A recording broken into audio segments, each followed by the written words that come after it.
नमस्कार, स्वागत है आप सभी का हिंदुस्तान 24 पर और मैं हूं आपके साथ विपिन चौधरी। आज हम आपको एक ऐसे नौजवान से मिलवाने जा रहे हैं जिनके पास कोई पद तो नहीं है, लेकिन वन गुजरों के हकों के लिए वो निरंतर लड़ाई लड़ने का काम कर रहे हैं। डीएम से मिल रहे हैं, एडीएम से मिल रहे हैं, आवास के लिए प्रयास कर रहे हैं, वन गुजरों के लिए बिजली के लिए प्रयास कर रहे हैं, पानी के लिए प्रयास कर रहे हैं। और जिस शख्स के बारे में मैं जिक्र कर रहा हूं, जिस नौजवान के बारे में जिक्र कर रहा हूं, उनका नाम है रोहित सिंह राणा और हमारे साथ में बने हुए हैं। इनसे आज हम खास बातचीत करेंगे। रोहित सिंह राणा जी, बहुत बहुत स्वागत करता हूं आपका हिंदुस्तान 24 पर। सबसे पहले तो आपको बहुत बहुत शुक्रिया कि आपने इतना खूबसूरत मंच मुझे अपनी बात रखने का दिया। आप फिल्मी दुनिया को छोड़कर यहाँ आ गए हैं और समाज सेवा आपने शुरू कर दी है, तो वन गुजरों को आपने क्यों चुना? बात सही है। सबसे पहले तो जो हर मेरे सब साथी यही पूछते हैं कि साहब फिल्मी दुनिया क्यों छोड़ दी। तो मैं मुंबई में जब तक रहा, ऊपर वाले ने काम दिया, बहुत काम दिया, लेकिन एक समय के बाद मुझे ऐसा लगा कि शायद अपने साथ साथ ऐसे लोगों के लिए भी अपना जीवन जीना चाहिए जिनकी कोई आवाज़ ना उठाए।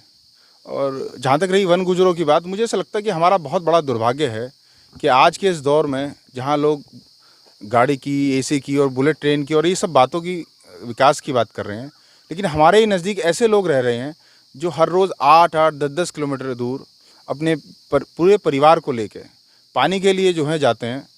मुझे ऐसा लगता है कि सबसे बड़ा दुर्भाग्य है हमारा। तो आज के इस दौर में जहाँ पानी मतलब बेसिक नीड है हमारी, और वो बेचारे इसी पानी के लिए तरस रहे हैं, तो मुझे ऐसा लगता है कि उन्हें इस बेचारों को बिजली, पानी और कम से कम घर, ये 3 चीज़ें उन्हें मिलनी चाहिए। अच्छा, इसी संदर्भ में मैं इसलिए माननीय जिलाधिकारी महोदय से मुलाकात मेरी हुई। उन्होंने फिर एडीएम साहब के नेतृत्व में एक कमेटी बनाई, तो उनसे भी फिर मेरी बातचीत हुई, मुलाकात हुई। तो मैं इस प्रयास में हूँ कि किसी भी तरीके से उन्हें पानी मिल जाए। और मुझे ऐसा लगता है कि हमारे यहाँ सब में कहा गया कि साहब पानी पिलाना तो एक पुण्य का काम है। तो इसे मैं कह रहा हूँ, इन नेताओं को ये देखना चाहिए कि आप पुण्य समझ के ही करा दो, तो कम से कम वही बेहतरी हो जाए।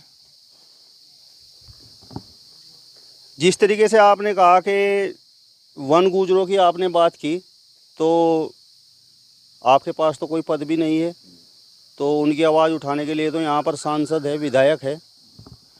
बात आपने सही कही कि जो लोग पद पे बैठे हैं, ये उनकी नैतिक जिम्मेदारी बनती है कि ऐसे लोगों के लिए काम करें जिन लोगों की कोई आवाज़ उठाने के लिए तैयार ना हो।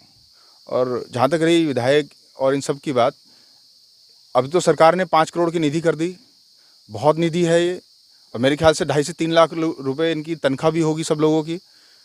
तो आप निधि से दे सकते हैं, अपनी तनख्वाह से दे सकते हैं। भाई जनता का पैसा है, जनता के लिए आप लगाइए, और इनकी जिम्मेदारी है, इन्हें लगाना चाहिए।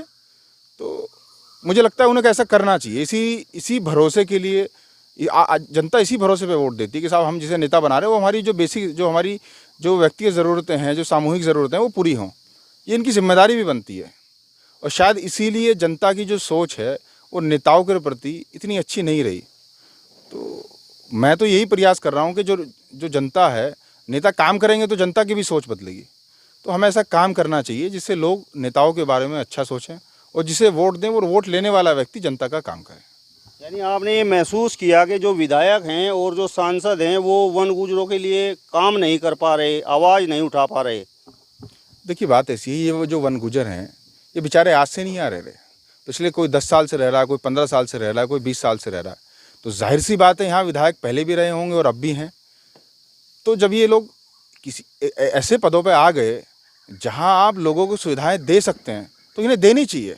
और बहरहाल जनता ने वोट दिया क्यों? जनता ने इसीलिए तो वोट दिया कि आप जो जनता की जो ज़रूरतें हैं वो पूरी करें।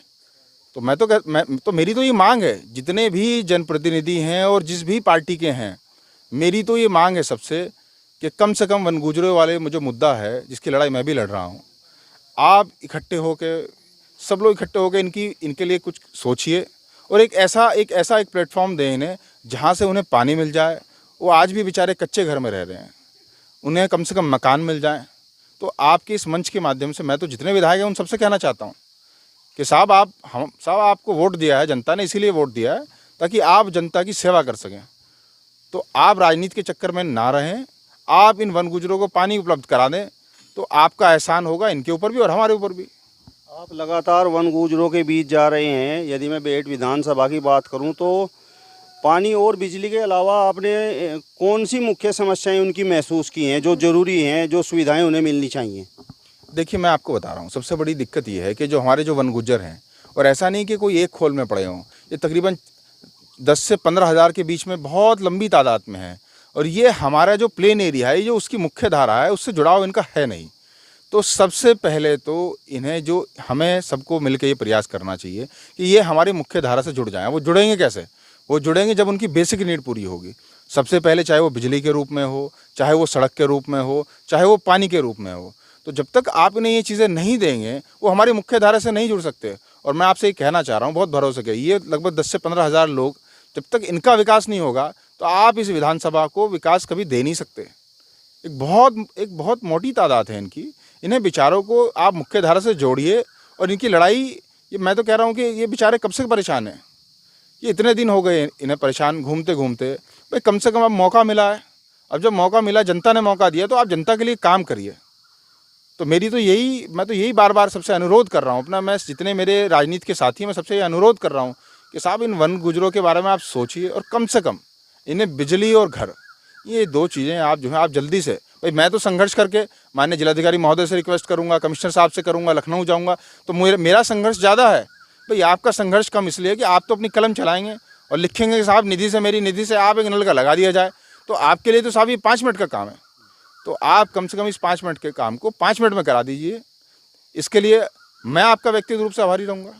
क्या आपको लगता है कि जो जनप्रतिनिधि हैं, चाहे वह विधायक हो और चाहे सांसद हो, तो वन गुजर उनके लिए केवल एक वोटर बनकर रह गए हैं?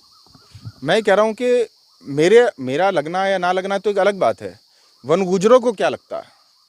मैं तो आपसे कहना चाहूँगा कि आप एक बार अगर वन गुजरों से बात करेंगे। जब मैं उनके बीच में पहली बार गया तो उन्होंने मुझे ये कहा कि साहब 5 साल में हमने तब शक्ल देखी जब वोट लेने आए थे। तो ये इससे बड़ा दुखदाई कुछ हो नहीं सकता। तो वन गुजर बेचारे अपने आप ही अपनी पीड़ा बता रहे हैं कि साहब हमने अपने नेताजी को नहीं देखा। तो ये गलत बात है। तो जिस तरीके से आप अधिकारियों से मिल रहे हैं, तो कुछ प्रोग्रेस आपको नज़र आ रही है? देखिए, मैं माननीय जिलाधिकारी साहब से इस संबंध में मिला था। उन्होंने बहुत मेरा सहयोग किया, मेरी बात को बहुत मजबूती से सुना, और जितने मेरे वन गुजर भाई थे वो भी मेरे साथ थे। उन्होंने तभी मेरे सामने एडीएम साहब को ये जिम्मेदारी सौंपी कि आप तत्काल जल निगम के जो अधिकारी हैं उन्हें बुला के एक समन्वय स्थापित करें, ताकि ये पता चले कि जो वहाँ 2009 तक एक जो पानी की जो लाइन थी वो क्यों बंद हो गई, क्या क्या उसके कारण थे। तो मैं इस प्रयास में लगा हुआ हूँ। मेरी 2 दिन पहले भी एडीएम साहब से बात हुई है, मुलाकात हुई है। तो मैं इस प्रयास में लगा हूँ किसी तरीके से या तो वो लाइन चालू हो जाए, या फिर मेरी दूसरी है कि जो मेरे साथी और जो जनप्रतिनिधि हैं, मैंने उनसे भी ये अपनी मांग रखी है कि आप थोड़ा सा सहयोग करके इनके यहाँ या तो कुछ प्याऊ या फिर कुछ समरसीबल के रूप में आप कुछ पानी का साधन उपलब्ध करा दें। और उन्होंने मेरा सहयोग करने के लिए मुझे भरोसा दिलाया, और मैं सही वक्त पे आपको सारी बातें बता भी दूंगा। तो दोनों तरीके से मैं लगा हुआ हूँ। मुझे उम्मीद है कि बहुत जल्द इस समस्या का समाधान हम लोग निकाल लेंगे। शिक्षा का बड़ा अभाव वन गुजरों के बीच है। देखिए, बिल्कुल बात सही है। शिक्षा एक ऐसी चीज़ है, जब तक शिक्षा होगी नहीं तो वो मुख्य धारा में आएंगे नहीं। वो बेचारे आज भी बिजली, सड़क और पानी के लिए लड़ाई लड़ रहे हैं। स्कूल की तो बात ही नहीं करी उन्होंने बेचारे। मैं तो ये कह रहा हूँ कि हमारा सबसे बड़ा दुर्भाग्य ये है कि साहब वो पानी मांग रहे हैं जिस समय उन्हें स्कूल की डिमांड रखनी चाहिए, मेडिकल कॉलेज की डिमांड रखनी चाहिए, जिस समय उन्हें मैनेजमेंट की डिमांड रखनी चाहिए, वो पानी के लिए मांग कर रहे हैं। और ये हमारा दुर्भाग्य है कि हम सक्षम होने के बावजूद, एक जनप्रतिनिधि होने के बावजूद उन्हें पानी नहीं मुहैया करा पा रहे। तो मेरा तो आपके माध्यम से अनुरोध है कि राजनीति नहीं होनी चाहिए। वन गुजरों का जो मामला है ये बहुत गंभीर है। बेचारे हर रोज़ अपने परिवार के साथ 6-6, 8-8 किलोमीटर पानी के लिए जा रहे हैं। तो मैं तो आपसे अनुरोध कर रहा हूँ कि कम से कम तत्काल अपनी निधि से या जहाँ से भी आपको प्रावधान हो रहा हो, तत्काल इन वन गुजरों की पानी की समस्याओं का समाधान कराएं। चलिए रोहित जी, बहुत बहुत धन्यवाद, आपने अपना कीमती समय हमें दिया। आपका बहुत बहुत शुक्रिया, क्योंकि ये एक ऐसी लड़ाई है, आपके सहयोग के बिना हम लड़ नहीं सकते। आपका स्तंभ चौथा स्तंभ है, बहुत मजबूत स्तंभ है, और व्यक्तिगत रूप से आप हमेशा से ज़मीन की बातों को उठाते रहे हैं। तो मेरा तो आपका बहुत बहुत धन्यवाद कि आपने इस लड़ाई में मेरा सहयोग करा, और आगे भी सहयोग की अपेक्षा आपसे रखता हूं कि आप हमेशा अपना सहयोग इस लड़ाई में बना कर रखिए। चलिए, तो रोहित सिंह राणा जी को आपने सुना, जो वन गुजरों की लड़ाई लड़ने का काम कर रहे हैं, और इन्होंने यह भी बताया कि किस तरीके से अधिकारियों से मिलकर वह प्रयास कर रहे हैं कि वन गुजरों को पानी मिले, बिजली मिले और सबसे बड़ी बात शिक्षा भी मिले। फिलहाल इस वीडियो में बस इतना ही। अगली वीडियो में फिर आपसे मुलाकात होगी, तब तक बने रहिए हिंदुस्तान 24 के साथ। नमस्कार।